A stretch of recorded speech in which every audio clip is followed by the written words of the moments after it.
જય સ્વામિનારાયણ વિદ્યાર્થીઓ, કેમ છો? મજામાં ને? શ્રી સહજાનંદ પ્રાથમિક શાળા ઓનલાઈન સ્ટડીમાં આપનું સ્વાગત છે. તો વિદ્યાર્થીઓ, અગાઉના વિડીયોમાં આપણે હિન્દી મૂળાક્ષરો શીખ્યા હતા. એની સામે આજે આપણે હિન્દી મૂળાક્ષરો છે એની સામે આપણે આજે ગુજરાતી મૂળાક્ષરો શીખવાનું છે. અત્યારે આપણે વિષય પ્રમાણે બેઝિક લઈએ છીએ, એટલે કે જનરલ, જે તમને લોકોને સરખું યાદ રહી જાય, સરળ રીતે યાદ રહી જાય, એ રીતે અમે પ્રયત્ન કરીએ છીએ કે તમને પહેલેથી જ તે પાયામાંથી અમે લોકો શીખવવા માંગીએ છીએ. બરાબર વિદ્યાર્થીઓ? તો તમે જોઈ શકો છો કે ક થી જ્ઞ સુધીના હિન્દી મૂળાક્ષરો છે અને તેની સામે ગુજરાતી મૂળાક્ષરો પણ લખેલા છે, જે તમે પેજમાં જોઈ શકો છો. બરાબર વિદ્યાર્થીઓ? તમે લોકોએ પહેલાં અને બીજા ધોરણમાં હિન્દી કક્કો બરાબર પાકો કર્યો છે ને? બરાબર વિદ્યાર્થીઓ? તો આજે આપણે ફરીથી રિવિઝન કરીએ. એમાં છે પહેલું ક. એમાં તમે જોઈ શકો છો કે હિન્દી મૂળાક્ષર ક છે અને ગુજરાતીનો મૂળાક્ષર ક છે. એના પછી ખ. જુઓ, ક અને ખમાં હિન્દીની સામે ગુજરાતી છે લખેલું. તે લખવામાં કેવી રીતે અલગ પડે છે એ આપણે ખાસ જોવાનું છે અને સમજવાનું છે. ક, ખ, ગ, ઘ, ચ, છ, જ, ઝ, ટ, ઠ, ડ અને ઢ. તો વિદ્યાર્થીઓ, આ ક થી ઢ સુધીના હિન્દી મૂળાક્ષરો છે અને એની સામે ગુજરાતી મૂળાક્ષરો છે. તે લખવામાં બંને કેવી રીતે અલગ પડે છે એ આપણે ખાસ પાકું કરવાનું છે. એના પછી બાજુની લાઈનમાં જોઈએ. હણ, ત, થ, દ, ધ, ન, પ, ફ, બ, ભ, મ,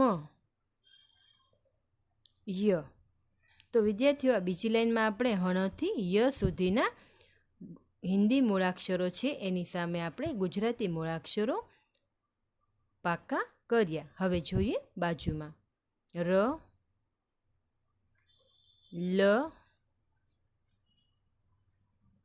વ, શ, શ, શ, હ, ક્ષ,